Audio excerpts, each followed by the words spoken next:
नमस्कार, TV9 भारतवर्ष में स्वागत है आपका। आपके साथ मैं हूं सुमेरा खान। दुनिया भर के दार्शनिकों और विद्वानों ने अपने अपने काल में धर्म की व्याख्या अपने अपने अनुसार की है और किताबों में कैद इन्हीं व्याख्याओं ने गुजरते समय के साथ पंथ का रूप ले लिया। कोई किसी की व्याख्या से प्रभावित हुआ तो कोई किसी की, लेकिन इसका यह मतलब बिल्कुल भी नहीं है कि एक व्याख्या को सही ठहराने के लिए दूसरी व्याख्या को गलत साबित किया जाए। भारत का संविधान भी यही कहता है, सबको अपने पंथ के साथ चलने की आजादी है, अपनी धार्मिक अभिव्यक्ति की आजादी है, लेकिन इस आजादी में अनुशासन का एक बंधन भी है। लेकिन इस बंधन का अतीत क्या है? देखिए टेली सीरीज हिजाब सीड ऑफ फ्यूड का पहला एपिसोड चिंगारी, कोर ऑफ कंट्रोवर्सी।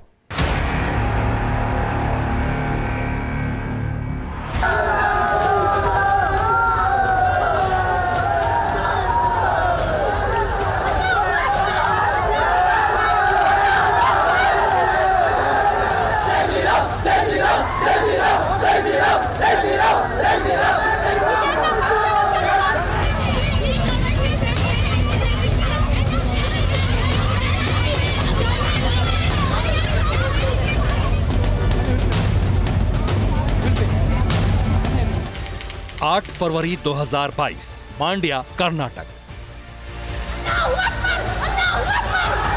हिजाब के साथ कॉलेज पहुंची छात्रा बीबी मुस्कान के खिलाफ भगवा गमछाधारी और पाटा ओढ़े छात्रों ने नारेबाजी।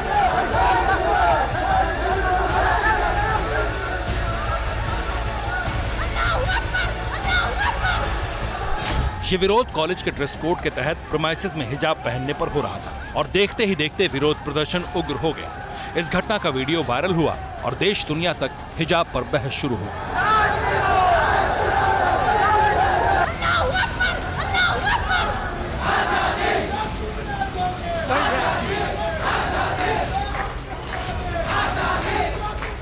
भारत के 5 राज्यों में जारी चुनावी माहौल के बीच हिजाब मुद्दा बन गया और देश दो विचारधाराओं में बंट गया।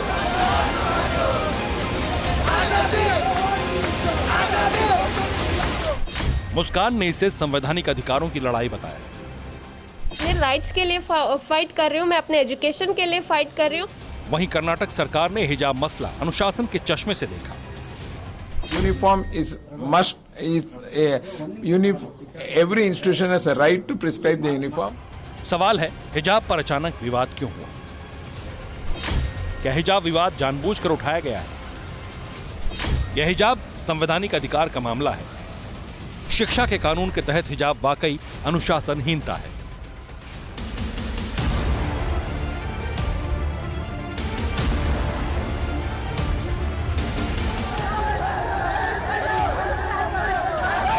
अनुशासन, नियम और संवैधानिक अधिकार के आईने से देखें तो एक पक्ष और भी है, वो ये कि हिजाब विवाद अचानक नहीं उठा, बल्कि इसका एक संक्षिप्त इतिहास है।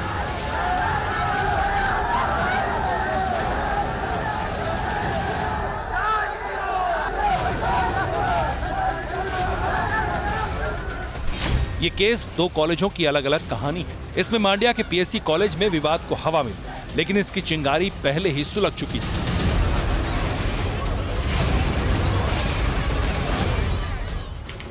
तीस अक्टूबर 2021, उडुपी, कर्नाटक।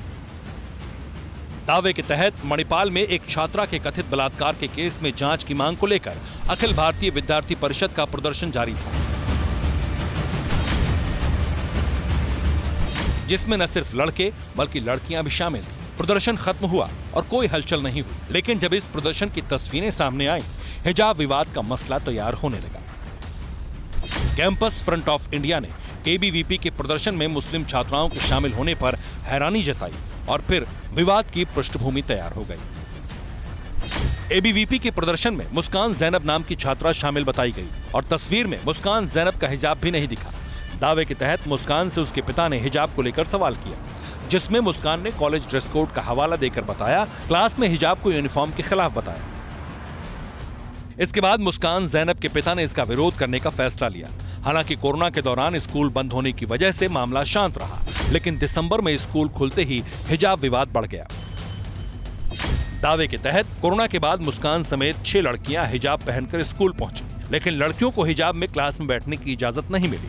इसके बाद 14 दिसंबर 2021 को लड़कियों ने शिक्षा विभाग को हिजाब के लिए अनुमति देने का ज्ञापन सौंपा। हिजाब मामला शिक्षा विभाग पहुंचने के बाद 3 जनवरी को कई कॉलेज में हिजाब के खिलाफ प्रदर्शन हुआ। 25 जनवरी को कर्नाटक सरकार ने स्कूलों में यूनिफॉर्म अनिवार्य करने के निर्देश दिए और फिर इस आदेश के विरोध में 31 जनवरी को कर्नाटक हाईकोर्ट में 2 याचिकाएं दायर की गईं।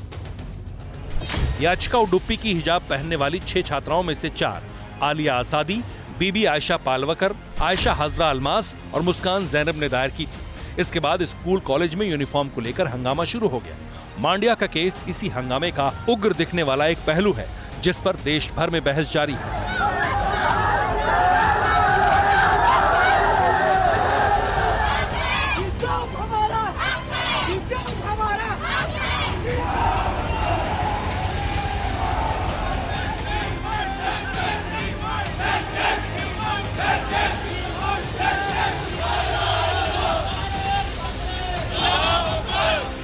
कोई लड़की या लड़का स्कूल को जाता है तो संविधान सस्पेंड नहीं होता। संविधान एक जीवित डॉक्यूमेंट है जो वहां पर उनके साथ रहता था। हिजाब विवाद के दायरे में संवैधानिक अधिकारों की लड़ाई का बिगुल फूंकने का दावा किया गया, लेकिन इसी लड़ाई ने भारत के खिलाफ बोलने वालों को मौका दिया। पाकिस्तान में भारतीय मुस्लिमों पर बहस होने लगी। के आगे डट गई है। ये जो एक बुत या मिथ बना हुआ था ना, इंडिया की सेक्युलरिज्म, उस मिथ को, उस बुत को पारा कर उनके ऊपर जो है वो पाबंदी लगा दी गई कि वो हिजाब नहीं करेंगे। महिलाओं को वस्तु समझने वाले तालिबान तक ने मांड्या की मुस्कान पर टिप्पणी कर दी, तो उधर अमेरिका की तरफ से हिजाब पर बैन को धार्मिक स्वतंत्रता का उल्लंघन कहा गया, लेकिन इन सबको जवाब भी मिल गया। वो हमारे भारत के संविधान के बारे में मत बात करें, और उनके संविधान में तो कोई नॉन मुस्लिम ना प्राइम मिनिस्टर बन सकता ना प्रेसिडेंट बन सकता। तो खामखा पाकिस्तान जो है इस मसले में ना पड़े। उनके कंट्री में बहुत मसाइल है, उसकी फिक्र करें। हमारे घर की बात है। Proud to be an Indian. I am proud to be an Indian. India में बहुत लड़कियों की इज्जत है, ऐसा नहीं है कि कोई इज्जत नहीं करता, सब इज्जत करते हैं। Proud to be an Indian citizen. नहीं, हक नहीं है पाकिस्तान को हमारे इसमें आने का। ये इंडियन कंट्रोवर्सी है, हम संभाल लेंगे। जो लोग सड़कों पर इस तरह के हुड़दंग कर रहे हैं, हंगामे कर रहे हैं, उनको स्पष्ट टीवी 9 की तरफ से हम संदेश देना चाहते हैं कि वो देश के माहौल को खराब न करें, इस देश के हिंदुस्तान की बच्चियों को मजबूर न करें कि वो तालिबानी ताले में बंद हों। उनको तरक्की और तालीम के बराबर की हिस्सेदारी भागीदारी होने दीजिए। आप इस तरह की चीज़ें कर करके देश को न बदनाम कर सकते हैं और न देश को जो है वो पीछे ले जा सकते हैं। हालांकि भारतीय संविधान की ताकत इतनी बड़ी है कि जल्द ही हिजाब विवाद का अंत तय है, और इसका सबूत है अतीत। 2016 आमना बशीर बनाम सीबीएसई। एग्जाम में बैठने के लिए सीबीएसई की तरफ से तय किए गए ड्रेस कोड को केरल हाईकोर्ट में चुनौती मिली। आमना बशीर की याचिका में हिजाब को अनिवार्य बताया गया। तब केरल हाईकोर्ट ने हिजाब पहनने को एक जरूरी प्रथा तो माना, लेकिन सीबीएसई के नियमों को भी रद्द नहीं किया और हिजाब पहनकर एग्जाम देने की इजाजत दी। 2018 फातिमा तस्नीम बनाम केरल राज्य।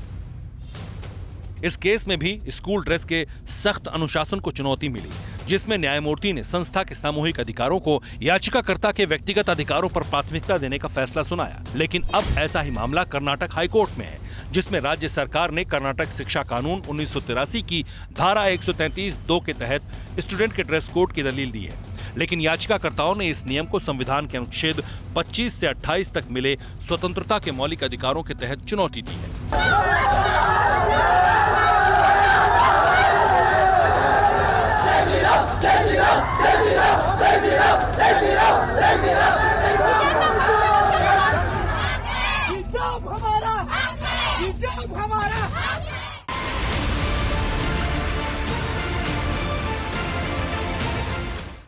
अड़ी सोमवार से शुक्रवार शाम 6 बजे सिर्फ TV9 भारतवर्ष पर।